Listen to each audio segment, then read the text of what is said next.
Parce que nous autres, on a pété le colère, malema, on est dans la yadama, Gisèle Rumba, nana trouvé mon amour. Merci, Gisèle Rumba, Yamanoua.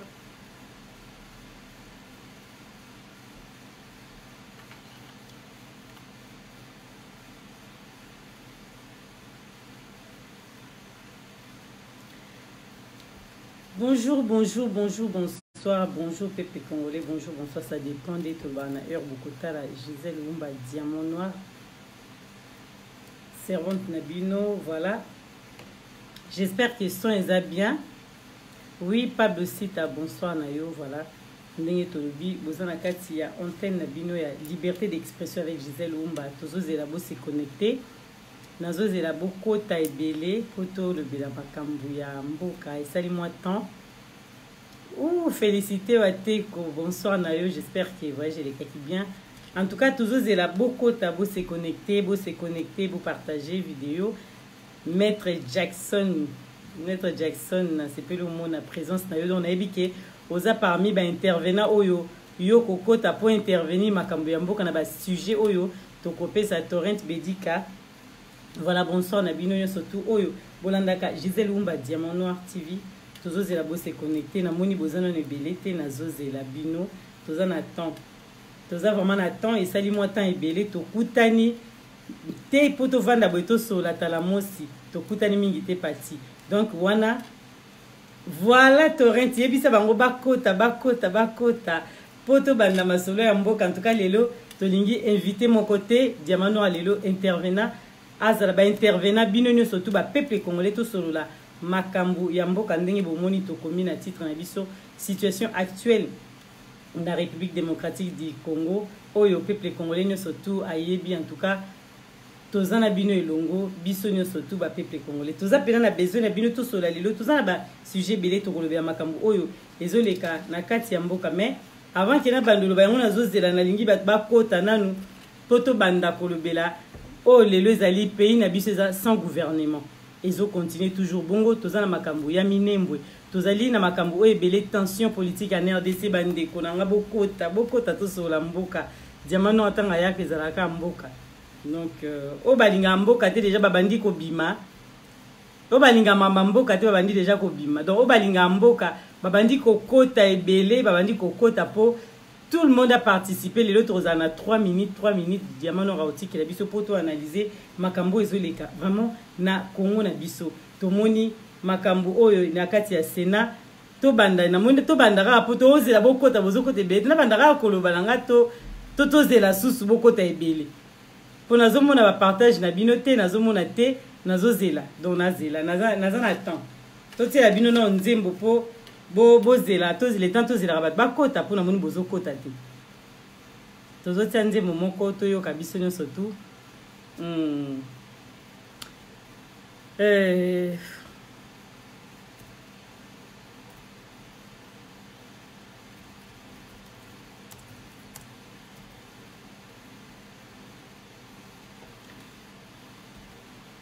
comme ça les temps tozo zela bino bozo kota ngana te bino nzembo ya papa na biso Rochero Ototiaka Patrick Efonja yo faut intervenir donc yo ndongo zawana parmi ba intervenant Patrick Efonja faut zanga te intervenir na makambo ya Mboka maintenant na bandi koloba te tozo ya batba se connecter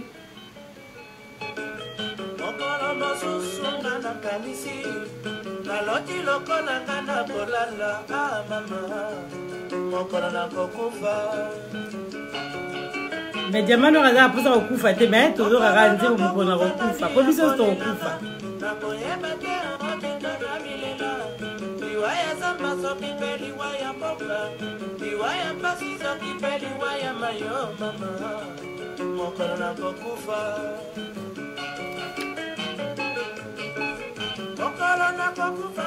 motu ya pauvre nakanisa ida mwasi oyo nabala nakanisa kaka bana oyo nabota nasepela kaka mpasi ya mokili esali kotikala mokolo na kokufa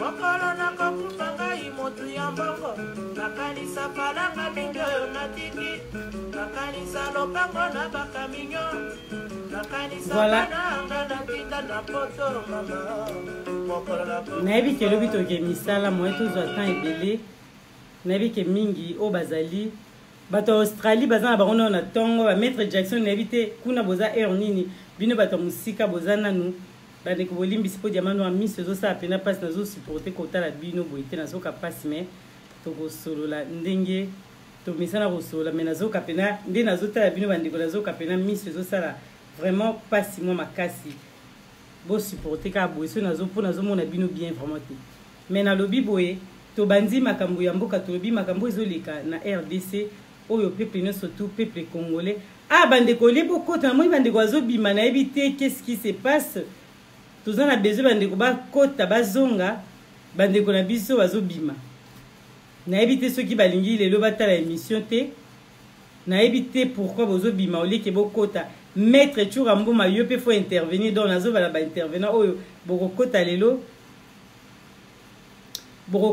po tosolola masolo ya mboka nde tolobi na bino tozomona population na biso na Congo makambo oyo ezoleka na RDC eza vraiment grave toza na makambo ya bahati na tambwe mwamba bino moko ozomona oyo balingi badirige lelo mboka na biso na kati ya Sénat toza na makambo ya minembo tala ndenge peuple congolais azokufa minembo ezolinga ekende toujours côté ba Rwandais toza penza na makambo ya mboka ebele bateki Congo nanu kutu ngana lobi te les bogogo yo les jours bateki Congo tant maître Tchoura Mboma lingo kota déjà on appelle si j'étais d'accord to koti sa okaka to so la maître Tchoura Mboma to aka na ba 3 minutes pour na intervention na éviter déjà non ngana lobi na ngana makambo zo leka na Congo yo les jours ba doit bisa biso gouvernement oyo ezobima te ezobima bientôt to moni ke ba lobi ko na 65 ministres est-ce que 65 ministres pour la biso peuple congolais 65 ministres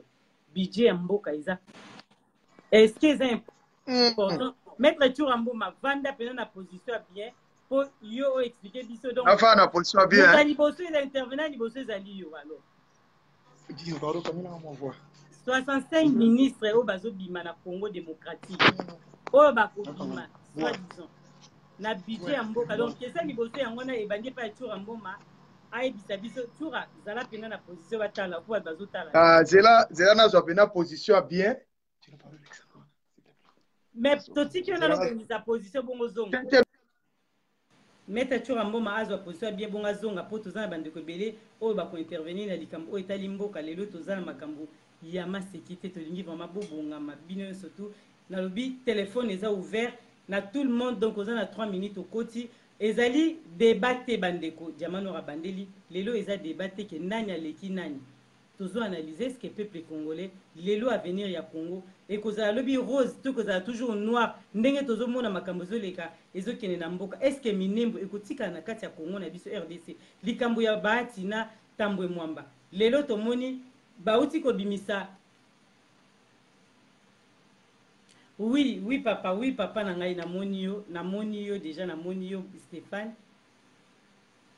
tozongisi maître Tchoura Mboma tango mosusu alingi azala intervenant ya liboso oyo nalobi peuple congolais bongisa maloba na oyo oza nango mpona Congo nde na bandaki koloba donc bonjour voilà maître Tchoura Mboma donc lelo te eza boza makambo ya débat te tobandeli ezali voilà ezali makambo ya débat te ezali likambo ya analyse makambo ezoleka na mboka yo loko okoti tobandi likambo ya baministre oyo bakobima 65 ministres oyo bakobima 42 baza ya FCC et les restes baroza ya cash d'après yo na budget to na mboka lelo est-ce que beaucoup ya ba ministres les important lelo na RDC tote malobe pa na maître Tchoura Mboma na analyse na tozo yoka merci vraiment Gisèle Oumba Diamant Noir merci na ndengo pesi opportunité na lekasu awa poto solana bandeko oui certes ba ministre baleki belé mais nazomona musana bango te parce que bazala qui déjà na mboka wana il y a 18 ans ils ont rien fait mpo na nga namoni baleki ebele vraiment nazomona mosala na bango te pour l'instant baleki trop vome bacentre yango batyango bazala moke bazala efficace ole bazala ebele tomonaka bamiyibi oyo bazalaki wana baye kozonga lisusu là le problème tozo éviter bato basalaki déjà parce que na l'histoire okomona mama Gisèle muto auto longwana l'homme du passé ngana ngotanga suko mona ete Kabila alobaki aza na besoin ya 15 personnes po abongisa Congo na 15 personnes na bato nyonso bazala na plus de 60 bazalaki mais alobi amonaki azoluka 15 personnes à bonne foi po abongisa Congo 60 personnes ozotanga wana bazalaki bakokaki te donc amona ye bango te nayebi te lelo bakomi utile ndenge nini c'est ça le problème.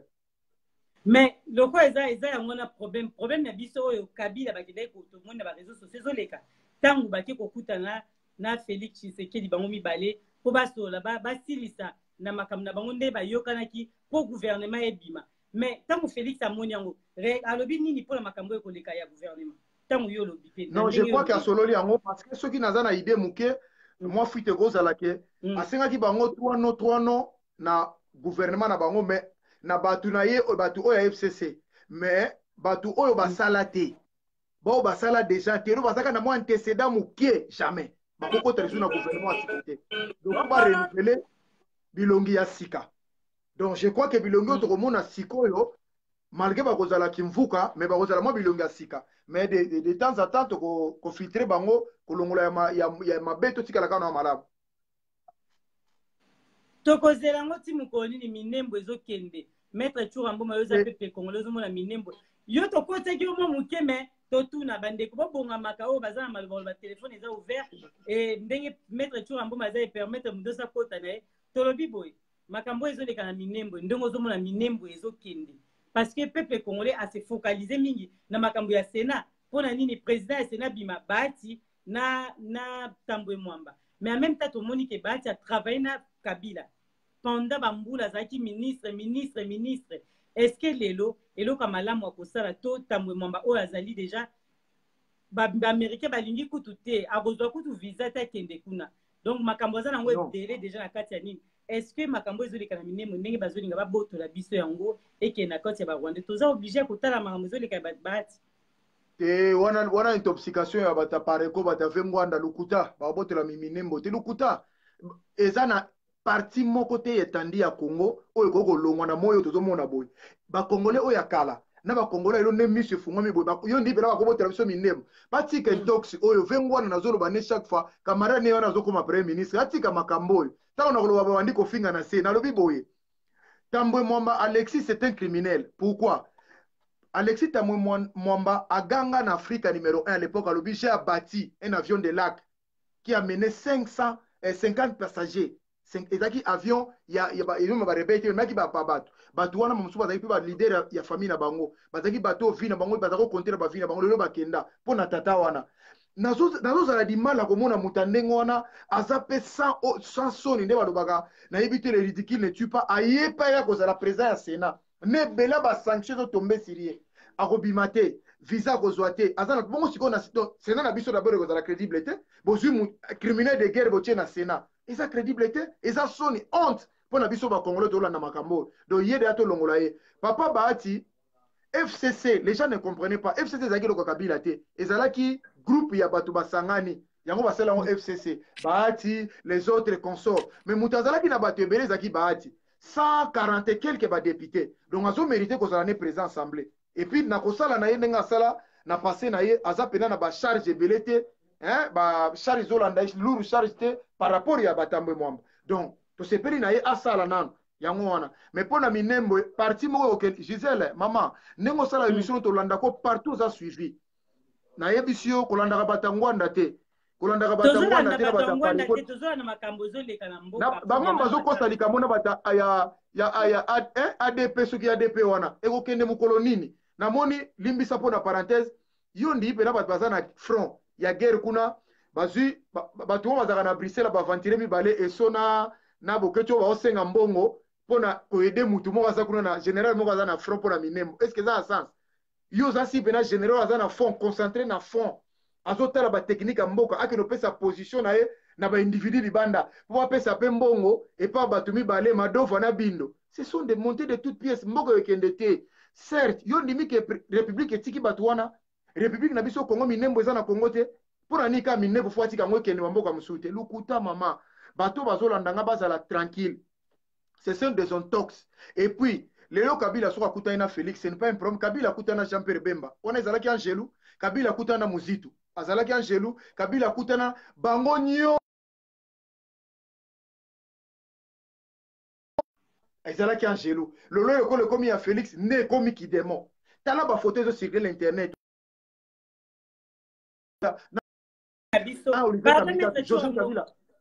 Oui. Pardon.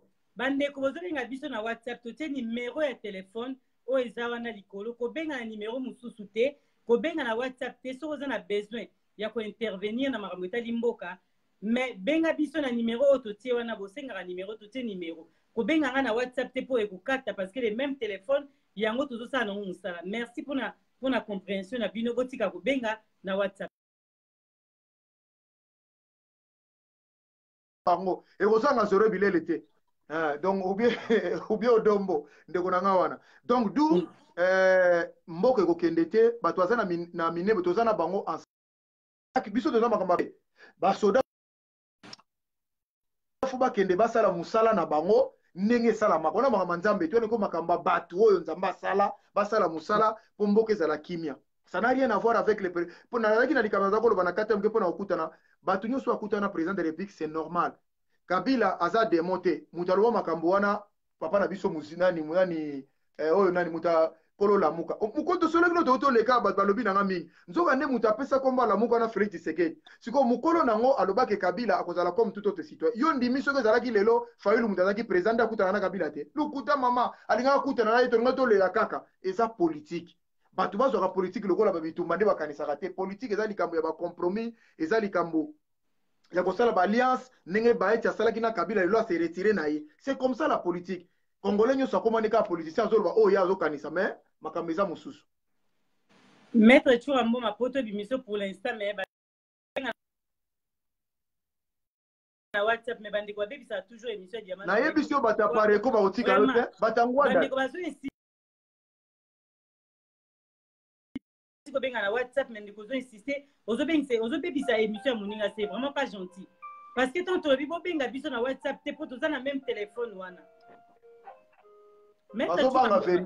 Maître Churambo ma poto bimisa yo ndeko azela muketo moni appel na ye poto bimisa yo tolobi boy yoka ina mama po na obima na poto ninga na bimina yoka ina azela mukende kwa azela tolobi boy ndeko mo atunyo question na jamano apaza aza intéressé à oyeba réponse alobi Jonas Moulele alobi est-ce que UDPS na siko nde toza boye UDPS eza na parti eza na kati ya opposition to eza na kati ya pouvoir ceux qui bazo continuer toujours na opposition to ba komisi d'abord na kati ya pouvoir batiki kozala opposant malobe pas non ndeko wana za la l'aise UDPS baire ambiguïté eza trop na ba congolais oyo bazaki na UDPS Félix Tshisekedi aza sous chef à parti te akomi président de la République aza pour bato ba votaki ye na bato ba votaki ye te ba content na ba men content donc awa na soki na France ba finga Macron, États-Unis ba finga Donald Trump, na Russie ba finga Poutine bongo pourquoi ba kolo bana eza problème te que le kola ba s'attaquer na président de la République nde bino fo boter la bossa et comme le kola na côté wana nde za mo erreur eza trop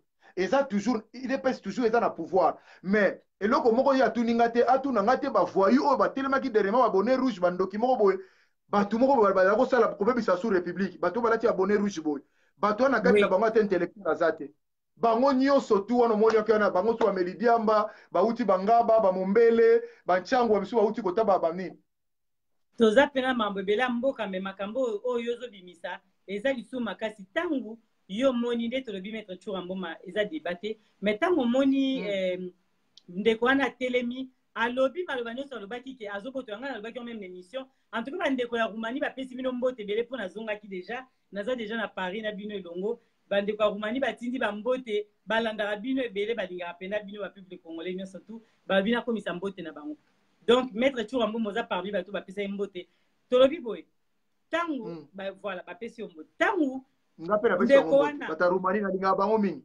d'accord en tout cas ngapela sepe na bango baza pena na cœur makasi eza moi parenthèse tolinga to ebisa bino mais tango bandeko ya ba armée rouge wana balati ba telemi bazotanga ba armée ou ba béré comme tu veux tango ba telemi ba lati bazoloba na président de la République maître Churamboma to ezama mama sécurité ezate garçon mon a coin entre ba journaliste bazofinga na ou bien mais bazolobela président ou aza en place bazoloba ne boye ba bomba mité balobi ke soki asakani balongoli bokonzi wana kaka ndenge bapesaki yango nde babalusi yango boye analyse na maître Churamboma est-ce que Félix akoki kovanda nie to il fallait quand même aloba quelque chose mpona kolakisa ke ye mutu aza na bokonzi sikoyo na mboka wana démocratie yango wana démocratie ezali na bato bazosepela na yo na bato bazosepela na yo te mabe nyonso ekozala na malamu président aza lokola mama ya soso andimaka makambo nyonso tu mais pour petite histoire moto oyo aza président babone rouge wana aza mwana kingasani lokola ngai toza na ye quartier moko auti osala grève de faim moko wana kala mingi te alobi ke batape perde bakipe ngai te babwakisi ngai makambo alobaki badéclaration moko ebele de ma grande surprise na moi le même moto atelemi lisusu bango moko samba tinda bango ndenge bazoloba wana ni Joseph parce que mpona koyoka soni bango bazoloba makambo wana melobi nango Joseph ye wana akie na nzele na Félix eke bake kodéjeuner bake kolia donc pour dire que baza décalé na makambo bazoloba bazolinga basepelisa moto oyo bazoprécipité kutu nde na prison parce que ndenge bazosala boye congolais bazoexcité congolais na kanda jusqu'à tel point moko lomga mona tongo moko etoseliki kokanga Kabila okenotike na prison na CPI donc bango ne donc souci na bango ezali bakanga nde Kabila donc omoni badéclaration nyonso tu eza badéclaration ya kofaire pousser Kabila jusqu'à kokanga ye donc balingi eza lokola moyen ya koloba ke non lokola futi biso te échange nango tosala boye ntango bapeple bakotomboka bakanga moto bakende quelque part tala nazoloba likambo main fois mama Gisèle Mobutu alaki plus puissant mais mokolo akimaki akenda ye moko na Antonov ve na nga wana bazotie na Antonov bato nyonso bakimi bazalaki pembeni na ye omoni mokolo bakokanga Kabila wana bato nyonso batiaka makeyele wana niveau bakokima na babrazzaville ce sont baza baflatere bango babebisa via Mobutu babebisaki via Laurent Désiré Kabila c'est les mêmes personnes bato wana nde Kabila alobaki so bazalaki 15 nde babongisi mboka wana pendant 18 ans bazalaki te lelo baye kobima mpona nini pasa bato bati bameli melamela bandeko bozolanda biso longo tolobi eza débat eza analyse est-ce que maloba Churamboma azoloba ndeko moko oyo abengaki soki akoki kobenga Blaise Souvenir obandi déjà pas mettre Churamboma ndeko abengaki na kotanga yango te mpo mamba komi mwana tanga yango eza te vraiment Blaise Souvenir wana Blaise Souvenir yebisa ye Moïse Katumbi abengi bango nyonso batalamuka urgence na Lubumbashi makambo lamuka ekufi bango nyonso basala na Félix Tshisekedi bango nyonso mbango bazozonga Fayulu alaki awa yebisa Blaise Souvenir ye kuta akumisaka menga nakutanaki na ye omoni ke ye kutu mutire bakutana te donc mbango bazozonga makambo lamuka esili basala na Félix Tshisekedi donc bino makambo nyonso oza koloba na mayo yu ale tofanda totala mboka Blaise Souvenir tokoyoka bandeko wana yo maître Churamboma mutolobi likambo te toza awa tozongisa lokola tolobi bato nyonso baintervenir baloba makambo oyo lobi soki eza bongo à tout à l'heure maître Churamboma. Merci, pas de problème. Voilà nde tolobi koko madera na biso en tout cas tozana bino elongo nde toba makambo ya mboka makambo maître Churamboma lobi boni ezali selon maître Churamboma ndeko abengaki soki okoki kozonga tobaki ozela muke po tozongisa yo pona koloba makambo oyo ezali ya mboka na ndenge bato nyonso tu bazokanisela oui koko madera bajeme ote eza pona nini pona diamant noir to pona situation ezoleka na Congo na biso oyo tozomona biso na bino tozolanda na kati ya bareseau sociaux kota Blaise Souvenir soki obengi tokotisi yo nalobi débatte lelo ezali analyse est-ce que makambo Churamboma lobi yo oza d'accord na yango te eza problème te benga biso tokokotisa opo ndeko mo abengaki na kataki tout à l'heure soki obengi nde tolobi boza na baminute ya kosolola makambo ya mboka moto nyonso azali ntango mosusu d'accord te na situation oyo ezoleka mpena eza très très grave na kati ya Congo Churamboma lobi ke minembo ekoki kokende jamais mais est-ce que eza vrai to eza vrai te kokutana ya Kabila na ya Félix Tshisekedi ezalaki mpona bolamu ya Congo to te lelo peuple congolais azela mboka lobi ekozala malamu to ezokende kaka na boye bati a travaillé pendant longtemps na Kabila mais lelo alongwe abandi koloba mabe mais ntango azalaki akumisaki Kabila tozokota toujours bandeko est-ce que Tambwe Mwamba yenda koki kodiriger Sénat wana tokotisa ndeko na biso alo tozoyoka yo tozolanda bonsoir Gisèle bonsoir Blaise Souvenir tozolanda oui cela veut dire naza dispo eza mpona turambo mate me likambo eza ya Congo démocratique nde tolobi makambo ya Tambwe Mwamba Alexis na Bahati est-ce que eza distraction mpona peuple congolais est-ce que baza bato oyo bakoki lelo kodirige Sénat wana tolongwe wana tolobi makambo ya minembwe ezokende pa ya barwandais to maître turambo malobi ke non eza makambo ya bato ya pariko donc minembwe eza na problème te eza toujours na kati ya Congo yango totiki malobi pa na yo gouvernement pourquoi ezobima te 65 ministres est-ce que eza ebele to ekoki mpona peuple congolais topesi yo maloba na quelques minutes bandeko mosusu mpe bakokota mpona koyoka. Merci maman nanga pour l'éclaircissement ya débat. Juste nangaki kobanda ke makambo ya Tambwe Mwamba na ndeko na ye Alexis, ça ne concerne pas. C'est un sujet de distraction pour bazomemela bato pour ke tolongwa na oyo ezali babengaka le nécessaire. Nécessaire eza na biso ezali nini ezali que le pays actuellement est très mal géré. Félix Tshilombo oyo azali wana n'a pas un programme. Félix Tshilombo oyo azali wana ne défend pas le peuple congolais. Mama nanga Gisèle na Turambo mauti kolega. Soki awa na France mutu moko akufi na Lille, na Marseille, na Monaco, mutu moko apamba. Mako asalaka nini? Akataka même ba voyage na ye pour que aya kopesa solution. Akataka ba voyage na ye pour qu'aya répondre aya kozala même comment ta présidence na ye n'est pas un mouton à kofi. Mais dis-moi, quel est le discours au pays Chassali Banda Batouakou Baramine?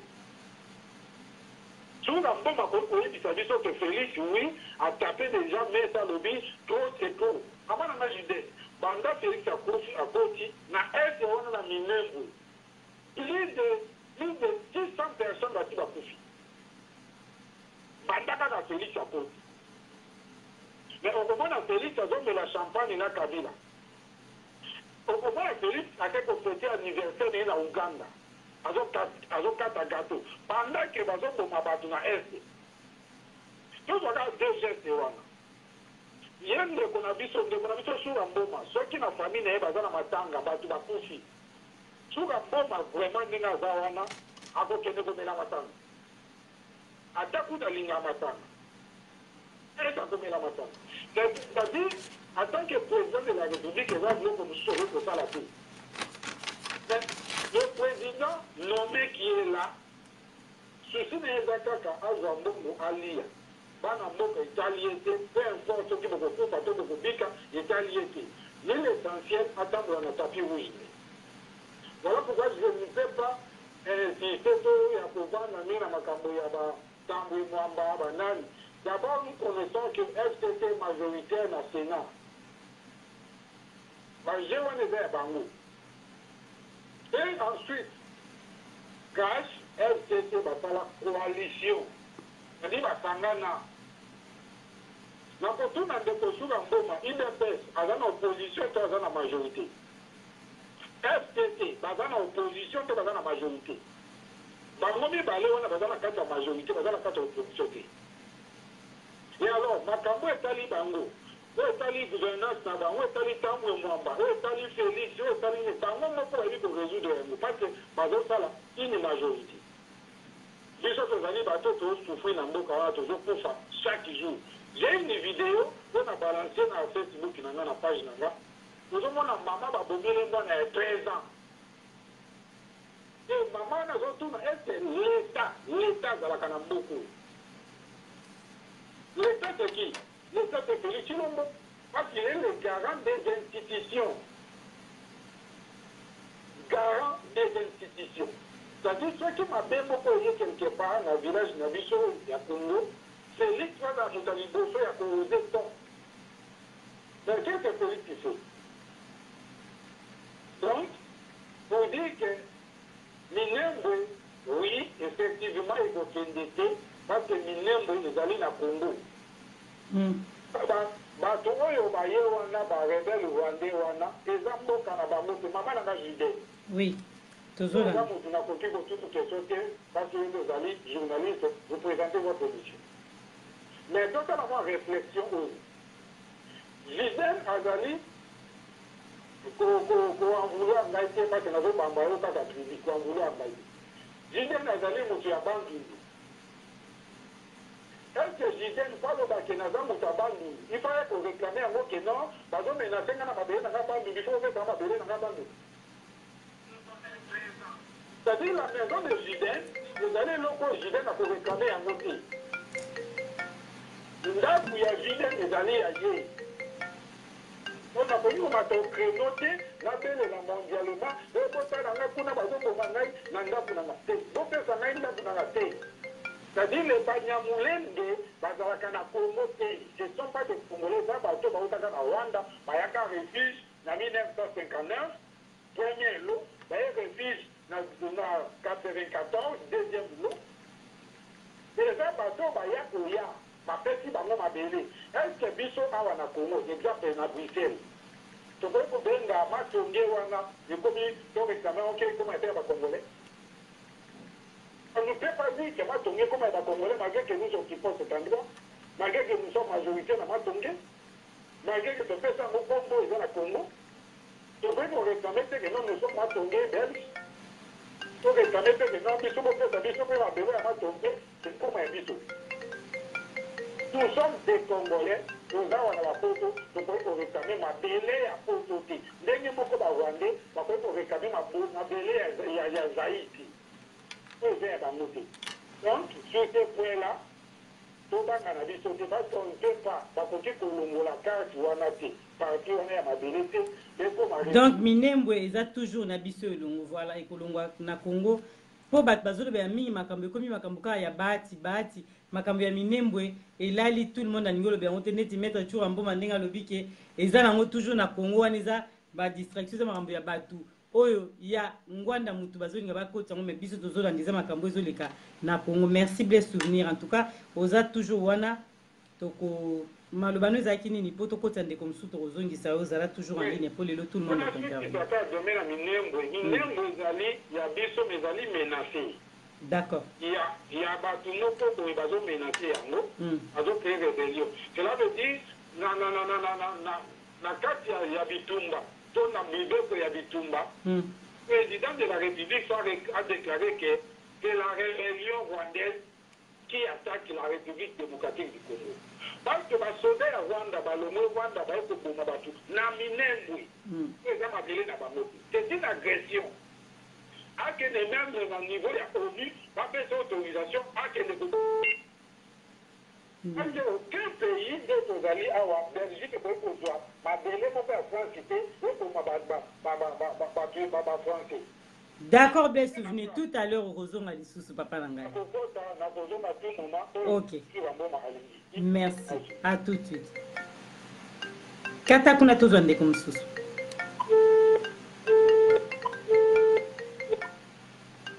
Voilà, bandeko nde tolobi lelo eza nango eza débatté na peuple congolais toza na besoin to bakaka ndenge mboka ezotambola ndenge situation na biso ya Congo ezokende. Merci na bino o bozaka toujours wana pona ko soutenir tant mususu musala o tozo sala ndenge tolobi tant mususu reçu moyen ko intervenir olingi ko kota te ata ko na commentaire to kotanga vraiment ya mutu nyonso to nde tolobi intervenir ezali yo ezali moto nyonso to oyo ozolanda biso tozo zande ko mususu aza en ligne ceux qui aza d'accord te na makambo ndenge maître Chouambo malobi et puis na makambo oyo blé souvenir alobi toza na en ligne to kotisi bonsoir papa obengi biso à partir wapi tozo yoka yo na makambo oyo ezoleka na Congo maloba na yo na analyse na yo. Merci. Allô? Ah, oui, toyoki yo siko papa. Oui, allô, bonsoir. Bonsoir papa tozo landa yo. Obengi biso. Voilà, donc. Na bengi bino donc na niveau ya Suisse. Ah. Oui. Ouais, nazolanda par rapport à l'analyse au Bozostala. C'est vraiment excellent, mais ça fait il faut comprendre que c'est vraiment situation isolée Kalamboka. Tout à l'heure là, na Utibola n'a pas intervenant, mais n'a bengi par rapport à Maroté. Mais dans un monde on dirait en Congolais, si on va Congolais, tous comprendre vraiment danger au Tozo comment pour l'emboka la bichoté. Ce soki tozongi mwa mokie na situation ya minembo ndenge aussi koloba wana ntango bato bazoloba keno territoire wana babotoli yango peut-être bamosusu bazokanisa yango na ndenge ya makasi ke barwandais bakozwa yango bakati yango ekei na ke bakozwa yango bakati yango ekei batomboli yango ekei na niveau ya Rwanda. Non, ntango bazokoloba keno bazokobotola biso mabele wana ezali parce que bazokoya na territoire wana bazokolinga bavanda na kati ya territoire et par rapport ya position ya kovanda na bango bazokoboma na ndenge ya somo eza na bato lokola bazokomona ngo lokola badanger bazokomona ngo lokola masapo mais eza wana bacongolais baza ya kokima bato baza na bazamba de gauche à droite bato babomba bamassacre eza du jour au jour ezali vraiment occupé eza mpasi mingi na gouvernement oyo toza nango eza gouvernement irresponsable ntango bato bazokolela bango bazokende kokutana na banzele ozomona na bafoto bazokotombola babouteille na bango ya bachampagne to ya bavin toyebi te soki ya bamasanga mbila soki bazokocelebre nini eza moment oyo bakoki kolakisa biso bafoto ya bacélébration te pendant ke mboka eza na mpasi eti tokende na likambo ya gouvernement mpo bomona ke baza kosakana na mboka gouvernement eza kobima te ntina temps oyo tokomi na yango pendant que tozolinga na basituation moko critique soki ezalaki na bamboka mosusu efale babimisa gouvernement mbambu tokende na baniveau ya baétat d'urgence mpona koyeba kosoutenir mboka rapidement la population oyo eza kosouffrir na niveau ya esthétique kote baminembo wana mais botala lelo makambo eza koleka lelo tozokoyoka babimisa 65 ministre soki babimisa 65 ministre botala bidio toza nango na mboka il faut baloger bango il faut mituka basombela bango ministre balatisaka ye famille na ye bana fo basokipe na bango mbongo nyonso bakoki koyede peut-être bato baza na baotuto lokwa bamama yemo bana baza na bakalembele mpe bazangi bakisi nyonso wana ekokende na baposhe ya bato wana ozomona oteke eza une blague alors peuple congolais azokontinue kolala azokoseka ntango bato bazokoloba bato mosusu bazokobeta masano o te minembo ezali eloko ekokende te baza kokipe territoire nanana mais botala eza kolela eza butu moi biso bato tozokolia mwa lipa mais kuna makambo eza koleka eza ya somo eza vraiment ya somo et concernant mboka na biso ntango olobaki ke estce peuple congolais avenir na ye eza rose to noir ngana koloba toujours ke avenir ya peuple congolais ezali noir parce qu'il n'y a rien qui sérieux. Kabila a continué à diriger mboka wana.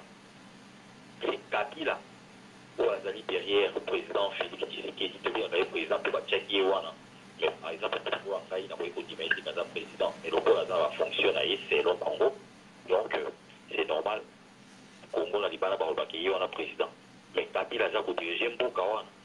Si vous avez qui va béret rouge, ou toujours bien ceux qui va fourmi, ceux qui va béret rouge, ils vont parvenir à la télévision. Mais likambo ya babere rouge ndeko tolobi tokati mo muke maloba na yo likambo ya babere rouge ndeko lobi nango benga na WhatsApp greffe international bo benga na WhatsApp te po ekokata émission donc faut benga kaka na appel normal ceux qui lingi ko intervenir to osengi demande au kota ndenge mettre cho ambo makota ki yango tolobi boy tolobi likambo oyo ya babere rouge ndeko chura mboma alobi yo kanisini na ndenge maloba ya ndeko chura mboma alobi ke ezali liberté d'expression nde toloba pe na Diamant Noir TV ke pays ekomi na droit donc mutu akoki koloba na ye mutu nyonso aza libre ya koloba yango totuni ndeko eske ndenge ya lobeli wana na makambo wana yo moni yango ndenge nini eza bongo to eza bongo te ke mpona liberté yango Félix Tshisekedi a réagir te par rapport ya bandeko ya beret rouge wana eza makambo ya soni wana eza likambo ya liberté d'expression te même na bamboka oyo tozali tomonaka yango ndenge démocratie ezalaka peut-être jusque là bato bazokocomprendre te eloko nini babengaka démocratie eloko nini babengaka humiliation eloko nini babengaka dénigrement oyo bato basali wana ezali humiliation parce que soki azali mokonzi ya mboka toza sante nano biso nano toyeba koprotege mokonzi ya mboka na bavoie démocratique bainsulte ezalaka bainjure ezalaka bakalomie ezalaka mais oyo basali wana eza humiliation ya motu oyo aza à la tête ya bainstitution ya mboka oyo esalamaka te meme na poto oyo bato moko babima balobake biso motu topesaki ye bokonzi wana biso motu bomema ye na niveau ya cour constitutionnel tokokende les termes que vous utilisez actuellement, vous avez même quand pour la moquerie, pour la macambo, qui est un matériel et tout consort. Alors, parce que vous avez besoin de vous quitter pour et puis de vous longola, de yemaki, nani abimaki, nani oyo azoki parmi ma bateau abisatoire. Ils ont dit humiliation. Ils ont dit humiliation totale. Ils ont dit démocratie. Ils ont dit oyo na mo il va se l'accepter ma cambo. Mais là, parce qu'on a un problème sérieux politiquement. Il y a un autre dans la bataille qui va se permettre de les gars, pas le n'importe quoi. Ils sont dans la même couteau à les gars qui ont un autre qui va s'immédier mon candidat sur le tanga, mot par mot, sujet par sujet, des acquis pilotes, des acquis déjà préparés. Et puis, il ne peut pas y avoir Félix Tshisekedi, il y a l'équipe qui montre quelqu'un, pour le Macambo à Ségré Koloba. Et voilà tout ça. Les acquis pilotes, comment ils ont préparé. Mais nous sommes des acquis, des démocratie. Mais par rapport à la besoin, nous sommes oui, effectivement, Kabila, ce qui doit le appuyer sa fille. Ndeko téléphone na otozo yoko penza mabe ezo na ebite za nini ozo poussa téléphone pembe na munoko donc ezo tia makelele tozo yoka te mais na lobi malamu pe olobi siko toyoki yo oui voilà ce qui nazolo ba lelo yo par exemple que tango bazoko na makambo ya kokoisa président Félix Tshisekedi oui Kabila est capable ya kosala yango parce que ceux qui va se focuser côté à l'erreur matérielle, on peut dire qu'aux à la niveau il y a cours constitutionnel, parce que cours constitutionnel il y a toujours il y a bango, tout le monde n'est pas ça qui va Daniel Safou, malgré la réhabilitation qui bango, tout le monde n'est pas ça qui Mike Mokibai, les lois ali à perdre de place là, tout le monde n'est pas ça qui au Azalaki, dans le ça na combo na Ekoya, donc tout le monde a Ezali Kabila Moutou, à la base, quand on dit Kabila, c'est-à-dire Ezali, institution à Kabila, c'est ça, on s'en va, donc on est capable de dire qu'il y a une seconde. Ok. Mais ce qui est regrettable, nous sommes les accords de Kalamboka, parce que ce sont les accords de ping-pong, Ezali, population Moutou, Ezali, pour subir, à venir, la population Ezali noire, du jour au jour, population, Ezali, pour procure, du jour au jour, pas de population. Là, depuis fini sa quota qui a pouvoir. Bien sûr, tu vois que non, ah voilà, il y a quota qui n'est pas dans l'état. Mais depuis à quota qui, quota la série tu matin à moins 1, tu m'as dit pardon à plus 1, et tu as toujours la victoire. Voilà ce que moi j'ai pu analyser. On est que tous les crasseurs au Barabaman, tu vas toujours faire tes armes à l'âme, toi analyser, toi appuyer la point, parce que maintenant pour l'anda, tu dis que l'anda fait un haut, pas à travers l'analyse au plus toujours ça là, et parce que c'est la barreau. Pour bailler beaucoup de danger, pour bailler que peuple a pour la baron dans le sika, pour que peuple a pour là, pour que peuple a pour nous, un ennemi qui a pour s'en sortir. Donc tout le cas, bande de couteaux pour ça, tout le monde s'en boka. À venir, il y a peuple congolais dans rose, c'est les alliés noirs. Ceux qui le louent, maintenant, au temps, la bêtise dans la baron, là, il y a pour la Sénat, là, il y a pour la parler, dans la Sénat, c'est pas être le point pour tout temps pour moi. Bah, il y a dit, Kabila a dit pourquoi. Ceux qui ne l'ont pas dit à bien d'années, et pas il y a Kabila, ceux qui étaient à solo, et ça normal pour apporter l'eau comme à l'ongé, ça n'est pas Kabila. A dit que pour les gens, pour la Koboma. A dit que Kabila, à la base, il y a des destruction en Foka. A dit que l'élo, Félix Tshisekedi, les Sikawana, a manipulé, parce que, on peut appeler ça qui est beaucoup de séries, même côté à la Mouka, ils sont mieux peuple de l'autre côté à la Mouka, bien sûr. C'est-à-dire, quand on parle de la Mouka, toujours au monde a changement, la légué, par contre, tout va libérer, on a dit ça. Ça va dire pour faire sortir un peu par la face, mais parce que la Mouka est en haut, parce que ça, la nuit, ils en ont bon, ils sont pour le retour connu ou à ils ont connu tout là. Des ordres de tir, des ordres de contrôle. Donc, là aussi, il y a un manière pour tout sur le bas. Merci, papa. Encore, il y a à la disposition, la discipline, évidemment. Donc, de temps à autre, tu peux intervenir dans la case qui a émission. Merci. Merci, papa. Merci de continuer toujours na bande comme maman Antoinette qui a na monio pendant naza déjà des retourner na lobi bambote uti pa ya batu ya Roumanie bapesio bapesi bino bambote eza bazangi te kopesa yo maman Antoinette donc na sina zongaki naza penda na Paris nde tolobi tozo continuer makambo ya mboka maman Anto en tout cas faut benga po yo naza na besoin intervenir pe lisusu za kolala na lute faut benga tozo non ndeko mususu na makambo oyo tolobi ya mboka ndenge ezotambola tokotisi ndeko mosusu ndeko tolobi eza analyse eza débat soki oza d'accord te na maloba oyo bandeko bauti koloba sikoyo 65 ministre oyo bazobima est-ce que eza important mpona congo makambo ya babahati est-ce que congolais azela mpenza bahati lelo atravaille na kabila pendant bambula ebele akosala eloko ya malamu to ndeko mosusu wana oyo azali oyo azali na tambwe mwamba eske ye mpe akoki kosala likambo malamu na congo mpo aza déjà na droit même pas ya visa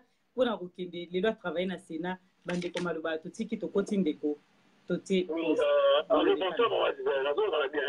très bien papa oza wapi obengi biso wapi opesi kombo nabengi na manchester nga komona nga bokela nabengi na manchester en fait nalandaka nanga baémission omoni c'est pas de tout le monde aobundu na mboka il faut azalaka na visibilité na télé non moni bato mingi bazokoleka na batele c'est comme si bacomprendre makambo ozoleka na congo te avant na répondre na question na oyo na ngai nalobeloko moko omoni pays to vi ya mutu tokompara ngo lokola bato omoni bato ezaka composé eza na chef d'équipage oyo abengi tobenga capitaine eza na équipage eza na bato oyo moko apart bato eza na nini na planning na bango eza na planning bato etambolaka batie chef azali équipage eyali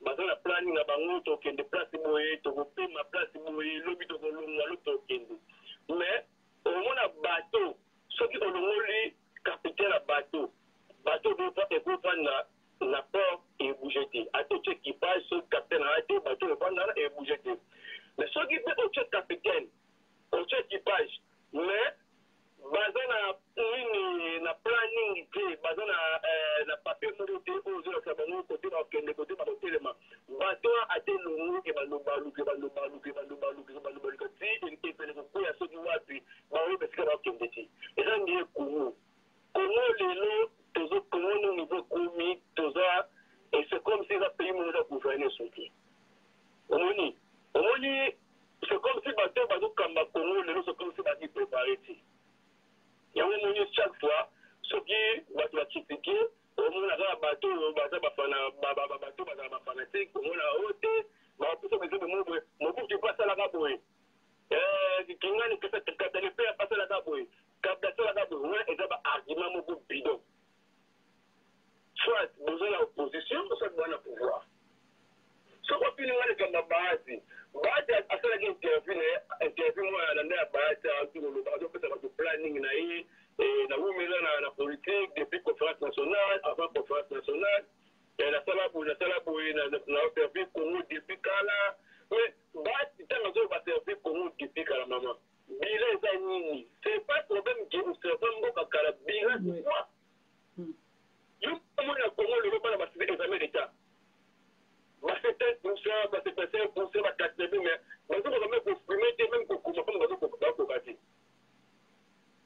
pays wana batiango bamema na niveau nini kosala mboka longtemps eza problème te otomona meme na combat lelo nakundela combat depuis kala kokunda depuis kala te rien mais osala mais bilan c'est quoi le bilan biloko tu oyo mama ngabona popela dia oloko peta masolo oyo tobeta toke na distraction tobeta masolo oyo eza très important masolo ozoleka na minefu yango wana papa nyonso mpenza na kati ya sujet tozaka na sujet moko te ndenge tolobi nalobaki na ebandeli voilà il faut bolinga tomobilize bato bayeba makambo oyo ezoleka na minembo soki tosali attention te okobeta masolo mosusu oyebi na hospitalo mokwa omona états-unis bapo rouge baméringuien bazala bakolo mboka basu bakolo mboka te soki na brésil babrésil oyo omonaka na ezalaka bango bazala bakolo mboka te bavrai oyo baza bababa na mboka wana bazala su na mboka wana te lelo toza na sudan oyo bakabona ngo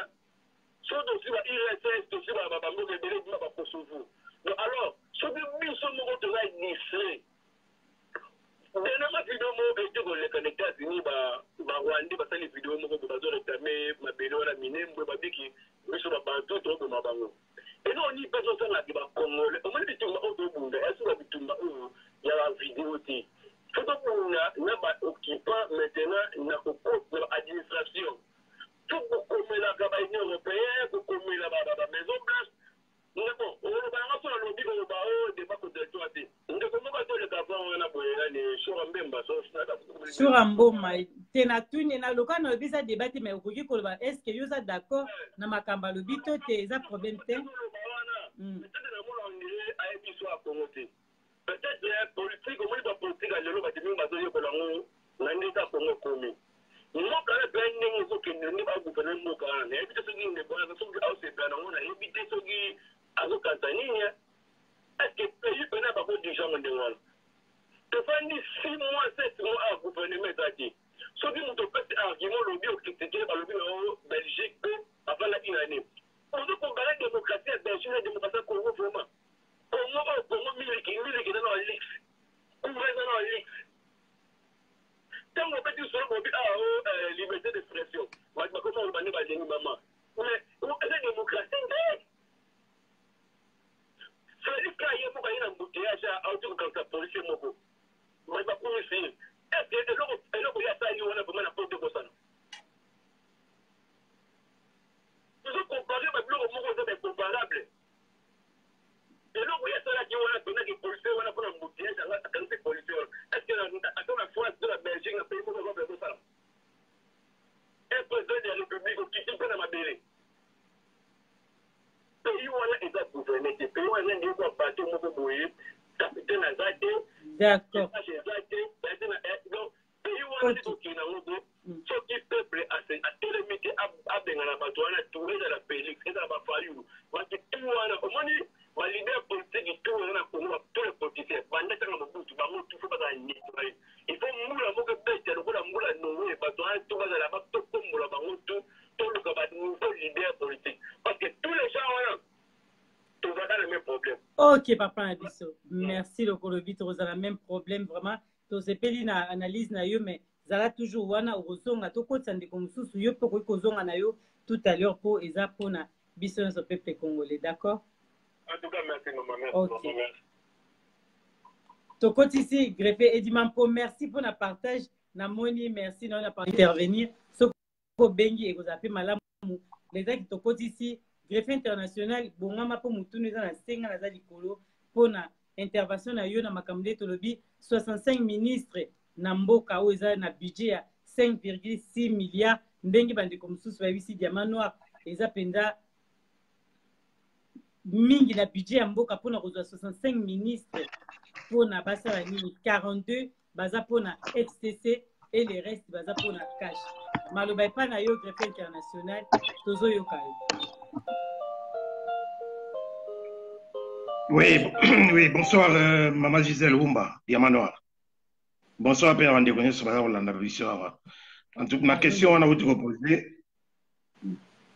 La question on a voulu que nangai Maman Gisèle les âmes trop. Donc on a répondre les alika ke boye ba ke même na bamboka oyo ezana et na nini na bamboka oyo tuvandi awa na ba Belgique France ils a très développé. Jamais bakoma na ba nombre wana ya ba gouvernant na kati ya gouvernement 65 c'est trop. Donc 65 oh wala bazo ça les ali partage ya gâteau. Ça s'appelle un partage de gâteau.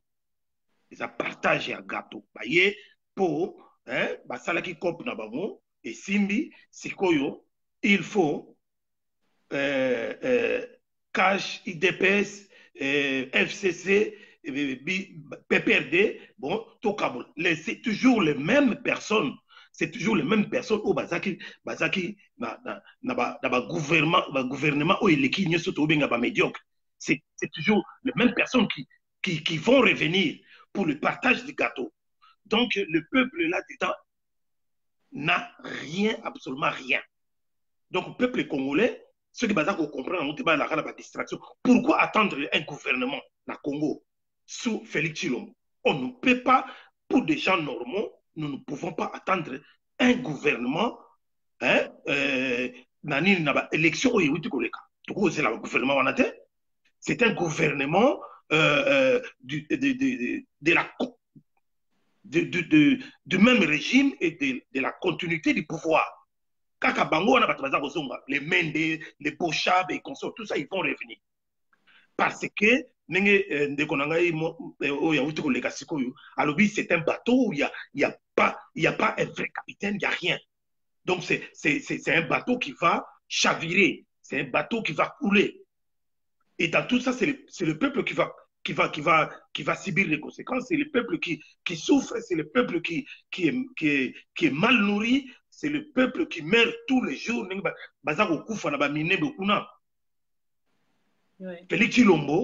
Félix Tshilombo n'est pas un président de la République au vrai sens du mot. Tout le monde parce que ce qui a été vrai président, depuis qu'il a salé la campagne en Baïké,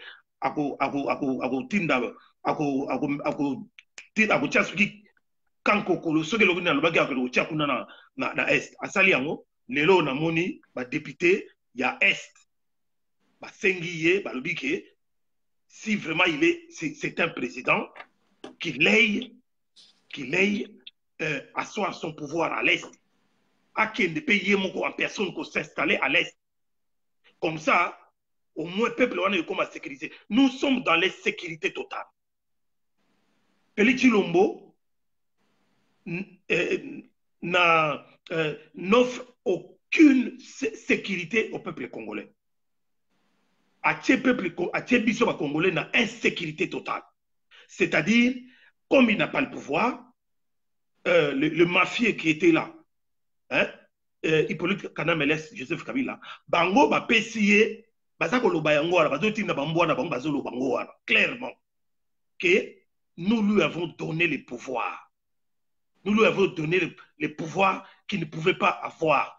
Ça s'arrache, ça ne se donne pas. Bazolo bango clairement.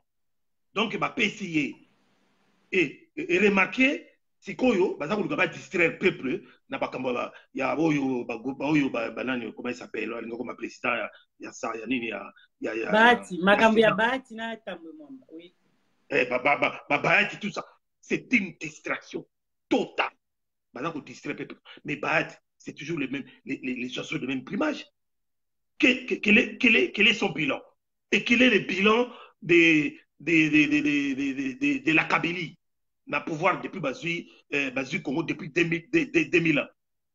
Quel est leur bilan? C'est négatif. Alors, les Congolais, tout ça qu'on regrette Kakake, Batu Oyo Bazako soutenir Bango, tout ça qui n'a pas de Bitumba, en l'occurrence IDPS, hein, na communauté Wana, tout ça qu'on regrette pourquoi Bango Bazako soutenir Batu Oyo Baboma Kibiso. Ils ont tué plus que même Hitler. Toutes les deux guerres mondiales réunies. Batu bakufi nenge biso to kufite na Congo. Plus de 17 à 18 millions de koufi. Oyo ba chiffre ba pesa rabino ya ba 10 ba 12 ezamuke. Alors ce que bato wana vous vous rendez compte que aujourd'hui le peuple congolais doit continuer à accepter que Félix Tshilombo leur avance comme argument que voilà, je n'ai pas assez d'expérience, alors je dois à tout prix travailler avec quelqu'un qui a de l'expérience comme Hippolyte Kanameles Joseph Kabila. Sikoyo, na mutu eloko nini ezakuna. Ah, tu es pour nous finir, mais na mutu, c'est tout ça qu'on se posait ma question. Na mutu et l'eau ni les sakuna.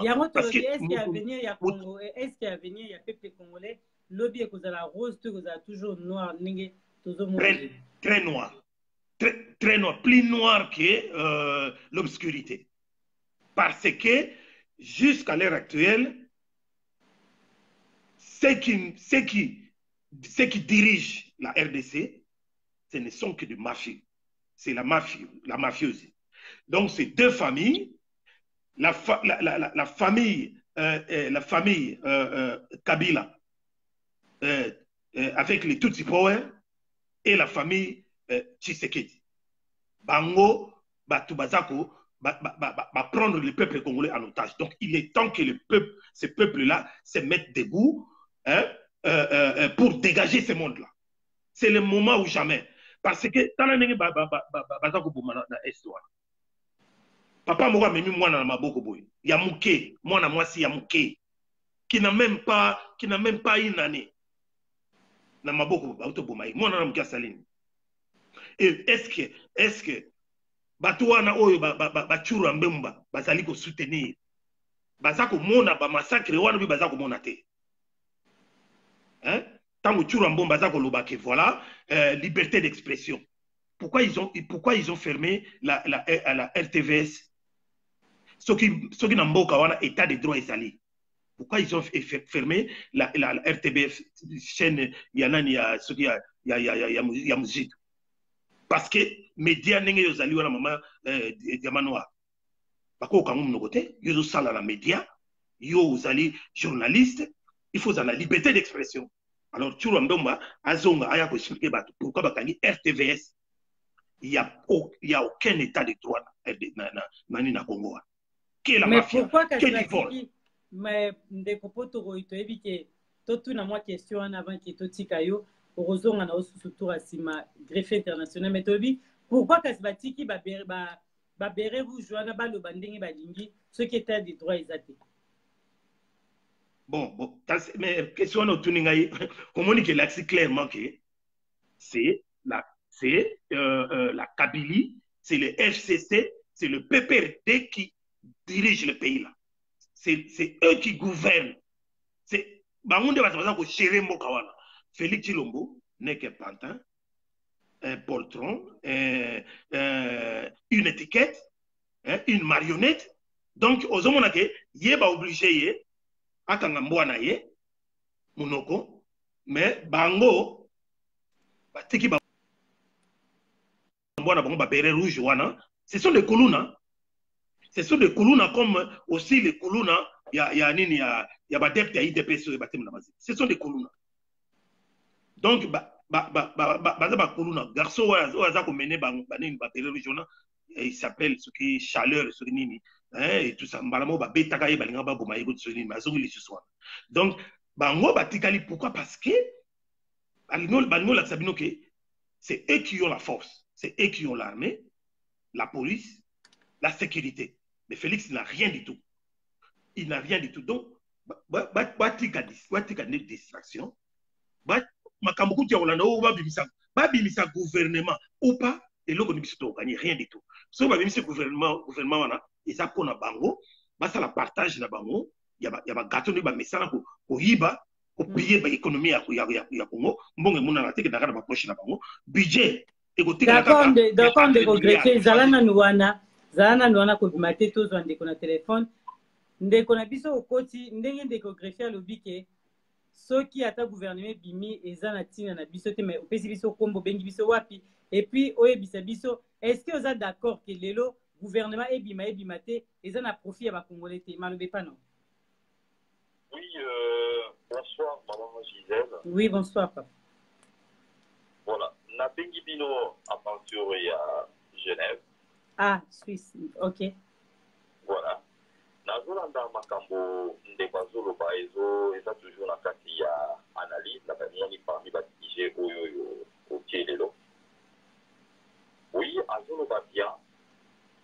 Eza pas si peu mawa parce que j'ai Mboka attend sans expérience. Eza pour dire qu'il y a expérience mais asa peut-être dans la capacité intellectuelle au niveau administratif. Deuxièmement, pour ici, quand a été, ils ont un bateau dans la cima. D'accord, matin volume qui est aussi battu pourquoi? Oui, allô? Oui, allô? Siko Toyoki, ouais. Deuxièmement, Ndeko Oyo dans Zokoloba, Azala Zokoloba qui est à venir, ils ont dit floué, et ils ont dit noir, plus que noir même. Parce que le nom moto a Kumba Mboka Wana, ils ont été dans Kumba Mboka premièrement parce qu'il y a une capacité intellectuelle de diriger Mboka Wana. Il y a beaucoup à Senga même, pour qu'il accepte qu'il y a une capacité intellectuelle, à Senga même, qui est à côté à Moto Oyoyo, à chavirer bateau, c'est-à-dire à Zenith Mboka, comme marché pour bénéficier de l'expérience. Donc, ils ont accès place à sa normalité. Je m'excuse pour les termes, mais à sa normalité. Alors, les loyaux, ndeko tolingi ndeko finga te loba pesa biso ba argument mais toni mama finga petit na fingité mais na lobby ce qui est réel on les injures des lobby qui a ma capacité à rater mais le deuxièmement les handicapés ya somme parce que bateau toujours fait sa confiance lokola ba opposé à Mboka na biso ba Martin Fayulu ba Katombi et tous les autres là aujourd'hui on a déjà ba voiture au baza au salaire soit lei on a commis Mboka le roi Congo solution sur les activités qui est dans la voie démocratique et consort parce que ceux qui toquent l'élection on doit organiser l'élection il y a qu'on changer toujours va donner parce que ça dans le contrôle il y a nyonso tout mon expérience il y a Kabila ba marquer les nyonso et ça qui toujours touché corrompu parce qu'il faut changer va donner pour accommoder la place soit alors les autres ça y la possibilité il y a commis Mboka oyo na voie la révolution article 64, article 64. Avant dernier meeting et Salamaki na Sainte-Thérèse, Martin Fayulu Azaraki, le la chef de file de la population, Azaraki a la possibilité à pourquoi il ça. Mais ma donner ne se changer. Mais dis-le-nous, tout ça pour calme, tout ça au temps l'icolo, et l'eau pour nini pour ça qui est qui a fait sa mot d'ordre la population qui est pour tout pique à la cacahuana. Aujourd'hui, tout le monde a pas de bain, du Arabanda, parce qu'il y a victoire et tondi, Bamboka de ce tondi, Batuto Bazali na Est déjà Bazali Kobima, dans la province de Moussous Koleka. Mais à tirer pour faire sa mot d'ordre et quand la Mouka se soutenir, bien sûr, ça fait la Zamouka à la Mouka, dans le Koloma. Quand je parle de la Mouka, c'est-à-dire pour toi, on a besoin d'un changement pour la Mouka. Mais étonnant, voir où il pourrait être une utilisation dans la Mouka. À Saléry en Roki, et il est lourd. Vérité des yeux dans mon okonaye, mais tous ali wapi, tous suka wapi, à Téléma wapi, pour la bonne acceptation que nous allons intérêt à changement de Mboka. Il faut que nous ayons une solution. Donc il faut que ça va confiance dans la vision du société pour que nous ayons une position qui va compter Mboka Félix. Puis dans la Mboka on a toujours au monde à capter sur les apôtres. Il faut faire payer Mboka à se conscientiser. Pour tout y va. Ok. Merci. À venir, la vie aussi à la cause à la rose. Et ceux qui peuvent se confier, là, ma beaucoup, il y a Antoine Nios, soit-disant validaire, il y a la Moka, ou soit-disant, côté aïe, soit-disant président Félicie Seke. À venir, il y a peut-être des Congolais afflués. Martin Fayulu, il fallait qu'il y ait un paiement. Ok. Changer ma donnée. Tant que tu pour tout le monde, à ça, il va tourner les photos, puis les lots positionnés à quelqu'un à bout. Pour la Félix, à ça, au côté de la bonne et la poche, à ça, au collaborer dans Kabila. FCC va avancer de ce va faire au salaire pour tout le monde. D'accord. Même les Congolais à la Mouka. Merci Ndé. À venir, il y a peuple congolais, c'est-à-dire pour rester voir ceux qui peuvent gagner toujours. Maloba, d'accord Ndeko, merci. Tu as eu que raison, à nos problème. Maloba, pas dans le greffe international, est-ce que Maloba, on de quoi lobby, aux d'accord, naïe, to yo, aux Maloba Moussous, l'icône. Oui, bon, na cause à la maloba contraire naïté, naza d'accord naïe, mais na obakisaka que omoni biso par exemple na peuple mokonzi to pundaka. Tolobaka expression moko boye tolobi banzete nek to mona banzete minene telema awa. Ukomona nzete mo minene ta baoba. Mais soki nzete wana bato bakoyi ko kata mote mais ko koya kaka yango moko. Mais pourquoi il y a des gens qui ont été on même à l'idée et pour la carte donc pour libérer Mboka wana il faut que utiliser bateau sur bazana carte donc les politiciens d'accord il faut des peuples congolais azala na conscience état d'esprit wana to bengi lamuka ezala la mututu de telle sorte que mutunyoso a mettre la main dans la pâte comme on dit. Toti que la raba politicien té Martin Fayulu a sali oyo akoka ki asala. Tina niveau e komi. Mutu muka ko contester amote. Place ndé nazama muke na différence na mona. Muta ko contester oyo Martin Fayulu a salité. En dehors de Martin Fayulu.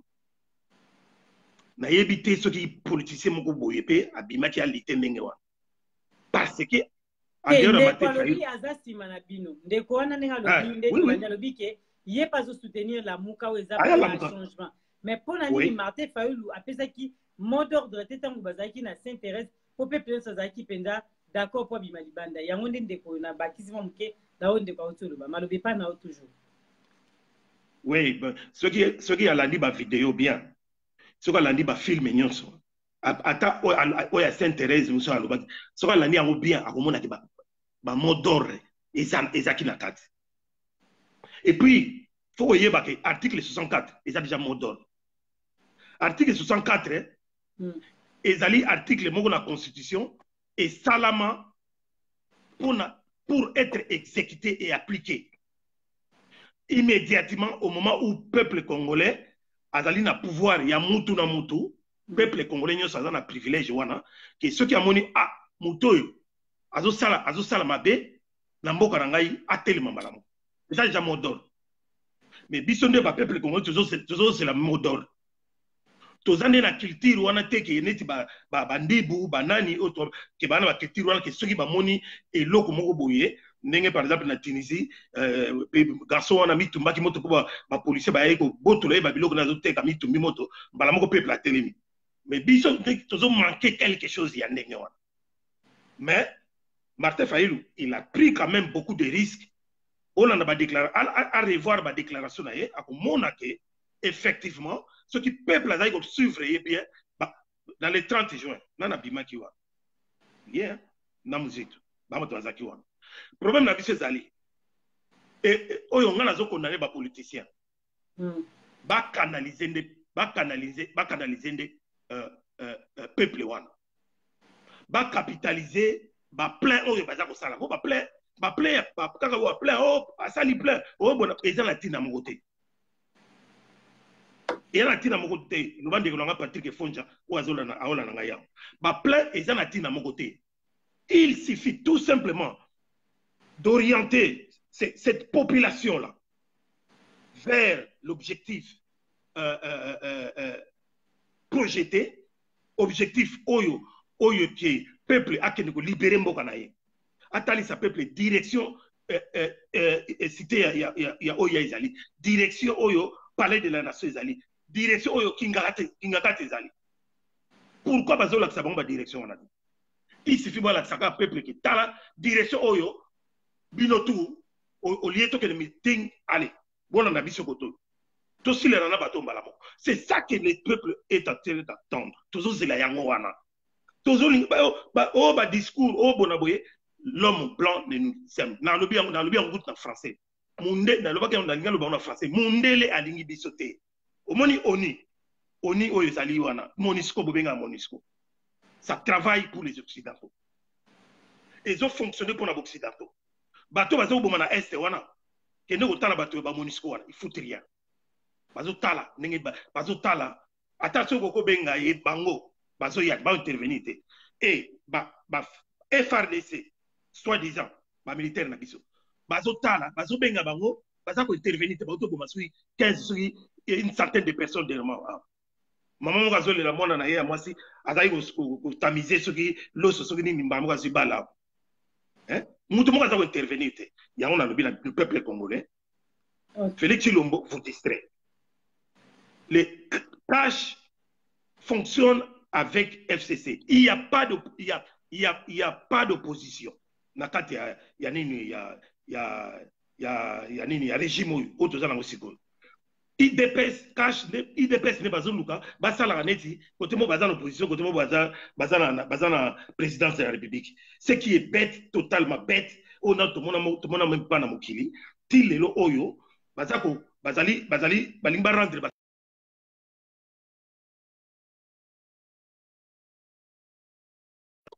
peuple wana assez à comprendre mais ce qui lui manque c'est d'être canalisé pour en finir avec ces gens-là. Donc, on va l'envoyer mais ce qui question ces alliés, je suis disponible, il y a qu'on répondre à Koloba. Mais avant que tu bimisayo, tu dis tout non mutuna ya muke onde kona biso to tanga quand même badi comme ça bazo bengate bazo koma Alex Landou a commis à lobby ce qui Félix Aza présidenté pourquoi FCC ti lelo batie gouvernement te po Félix Ndemutu azo diriger donc yango bazozela accord na ye po Félix po gouvernement ebima donc wana ko répondre na muki après to bimisi po to kota ndeko mususu mais na ko répondre ekake ye Ndemutu azosela gouvernement wana ngai nazosela gouvernement wana te bato oyo bongo ezosala bato oyo bongo ezosala baozela gouvernement wana te ye tuna ye muto azokoma wana il s'entend à quoi na gouvernement wana azozela amona Lambert Mende amona Bahati amona Bochab amona Jeannette Kanambe po balobi pe ye pa kozala pe ministre po bangonde ba gouverner ba diriger mboka wana parce que de vrais Congolais ne peuvent pas diriger ce pays là ye même azozela gouvernement wana c'est la gouvernement parce que le gouvernement, c'est un gouvernement d'occupation. Voilà les termes. L'occupation est là aussi longtemps que les Tutsis, les Rouberois, Jeannette Kanambe, Zoé Kanambe, Hippolyte Kanambe, alias Joseph Kabila, Deo Gracias, on a tout ça. Bruguera, Albert Yuma. Batambo et Mwamba, tous ces gens-là, les Kamere, tous ces gens-là sont des parvenus. Tout ce monde-là, réfugiés, Congolais, ce ne sont pas des vrais Congolais. D'ailleurs, cette histoire de nationalité, on va revoir ça parce que la constitution au Congo, tout ça qu'on défend parce que peuple, après ce qui est accord, mais ils allaient la constitution, ils allaient tailler sur mesure pour les étrangers. Donc, il y a papa c'est la gouvernement, pas comme ça que, mais les talibans, ça va applaudir. Oh, c'est président Félix Aza président ils ont bloqué quoi? Chaque seconde échange d'avis. Chaque seconde, ce qui va imposer que les Cambodgiens au Saliboye, au Lobiboye, allez, Kenya a changé mal. A nommé, ce pas un président. Il a nommé 2 mandataires. Na Katanga. Un pour la CNCC, chemin de fer, et l'autre pour la GECAMINE. L'autre Sugiwa. Un simple ministre, il y a portefeuille. Moi, c'est mon goût, Wivine Mbumba, a bloqué yango. Tunaye mutu aza kokoma awa ke soki président na ye wana Félix Tshilombo asali nini po a s'imposer na situation wana lelo oyo est-ce que Kingu kwa kumwanza zo sala en tant que soki président soki ya GECAMINE soki nini est-ce que mutu wana mususu ya soki ya NCC mutu wana mususu ba check sur président GECAMINE est-ce que azo sala est-ce que ça va fonctionner? Non.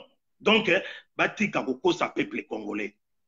Peuple congolais a demandé la distraction. Bisolo tolingi sur distraction. Oyo alingi kozala na lamuka.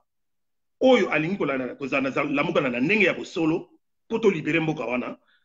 Poto que na vérité des urnes parce que bango moko bakomi ko reconnaître ngo bango moko banani batu ya FCC bakomi ko senga vérité des urnes. Donc tous ensemble. Oyo alingité, moi je le dis toujours. Oyo ensemble. Vous ensemble, pena FCC? Non. La vérité des urnes. Bango pe bakomi ko senga vérité des urnes. Et loko bango baboyaki. Oyo biso na lamuka, Martin Fayulu aza ko senga. Mais on est ensemble avec les gens qui sont dans la muka. Donc, nazo loba na poni mutute na lobi na ba dirigeant tout ya nini ya lamuka kubana na Martin Fayulu tinase oyo alingi azali état d'esprit lokola bisoté ya vérité des urnes il récoltage ba voix ce que salami ou bien ko kende na élection moko anticipé te oyo azana nzela wana te o bazana la charte wana te bakita il y a eu déjà des gens qui sont partis il y a eu comment Moussa Nyamousi qui est parti. Il a descendu à son arrêt. Professeur Freddy Matungu, voilà. Donc, on demande aussi aux autres, à tout le monde. Nous ne voulons pas de bâtons dans les roues. Nous ne voulons pas que quelqu'un vienne changer d'option dans Martin Fayulu. Biso to kende droit au but pour la libération en Mboka.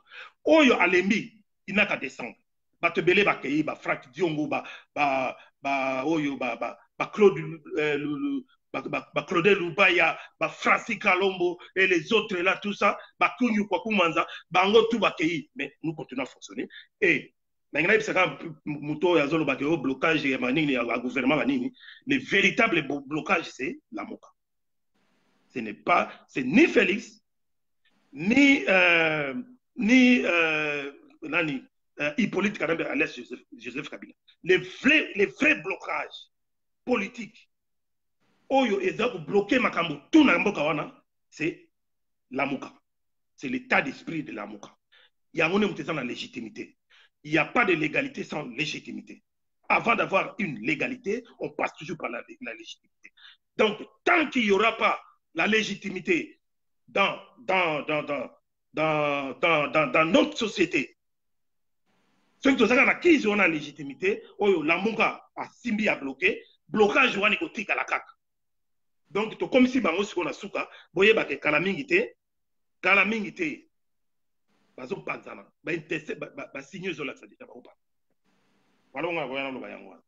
merci que international toza toujours wana ceux qui aussi cité heureusement à nos sous pour intervenir merci à vous Diamant Noir et merci d'être revenu. Il n'a pas fallu ça beaucoup de jours à Roumanie parce que Bamboga on a tout rassis sur la route, mais comme tu es revenu à bonne et forme.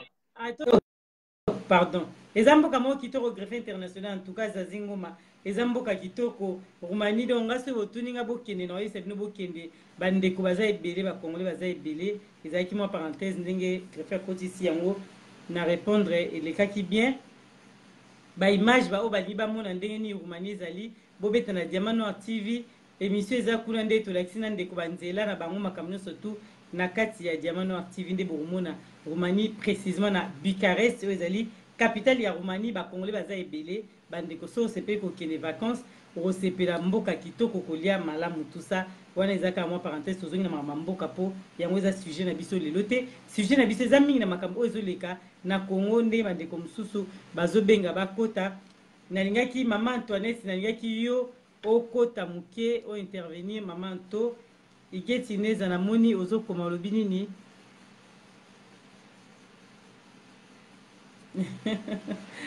tomoni makamama ya biso Inez alobi totanga yango quand même en attendant mama Inez alobi neti ngai na lemba déjà ba meeting na bino po bolobaka kaka pamba bosalaka eloko te Kabila asilisa manda na ye Kabila asilisa manda na ye maloba na bino kaka faci pe akosilisa 10 ans na ye calme.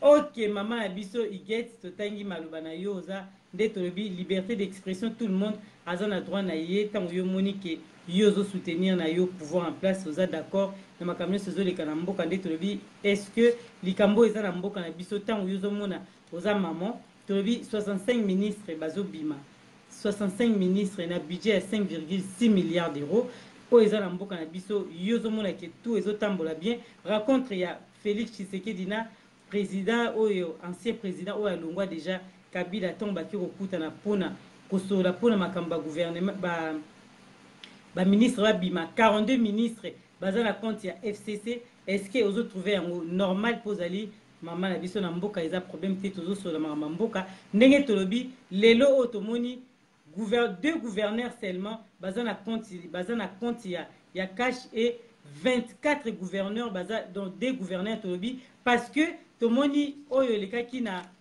totanga yango na Sankuru o babundaki na mende kombo na ye Stéphane Mukumadi donc il a gagné mende kuna mais akitina Kinshasa kuta na Kamere akoti na kati ya cash avec kaza mutu a cash donc to comme na deux gouverneurs na cash contre 24 gouverneurs au bazali ya FCC tu trouves ça normal pour na yo eza na ngoma bete eza kara malam bazo bunda toujours pour na mboka po basali bambula ebele Kabila asali bambule belé asali le côté pour na Congo démocratique. Est-ce que le lot tango azotika toujours batu na bazala ebele baza majoritaire na kati ya mboka wana makamne so bango bazosala ozo trouver en normal ce que ça normal, il y a pas de problème d'être lobby. Il n'y a pas de problème d'être lobby. Makambu ya mboka na biso mutuno saza libre na position wa lingi. Donc greffier ya lobby na compte na bango bato ya lamuka ndenge bazo trouver que mboka ezo tambola malamu te d'être lobaki. Nde na lobby lelo bandeko toko umela penza mingi te.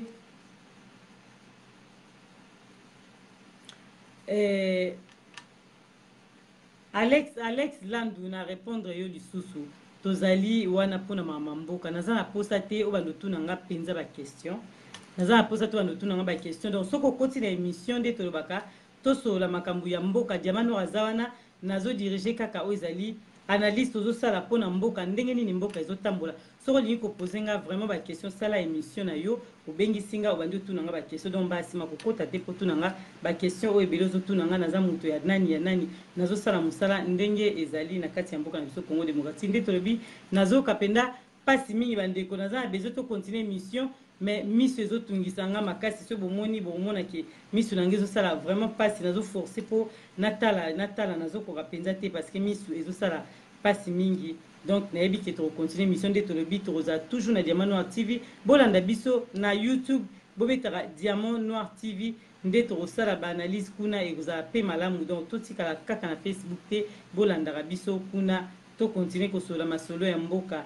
na biso Congo ntango mosusu lobi na moi tokokutana bandeko oyo balandaka Diamant Noir botunaka heure nini nasalaka émission naza na heure oyo topesaka te mpona kosala émission ezali soki oza abonné na Diamant Noir TV soki même si oza ami na nga te mpo toza na kaka na 5000 ami nde bandeko mosusu balobi tozoyamba bango te toza kaka na moyen ya kozala na 5000 pas plus même si oza ami te mais okoki kosabonné mpona kozwa ntango tozali tobandi émission kozwa notification comme quoi émission déjà ebandi to na YouTube na nga osabonné na Diamant Noir TV omona ba émission nyonso bandeko toyambaka kuna baza pe ebele ba politicien mosusu baza na Kinshasa balekaka mingi na YouTube na biso nde tolobi boza toujours branché na Diamant Noir bandeko. Merci pour na nde bozaki na temps wana tokati émission nazo souffrir vraiment makasi na lingi bino ebele miso ezotungisa moyen na continuer penza ko sala émission ezate boza toujours branché na Diamant Noir TV nde na lobi à très bientôt. Bye.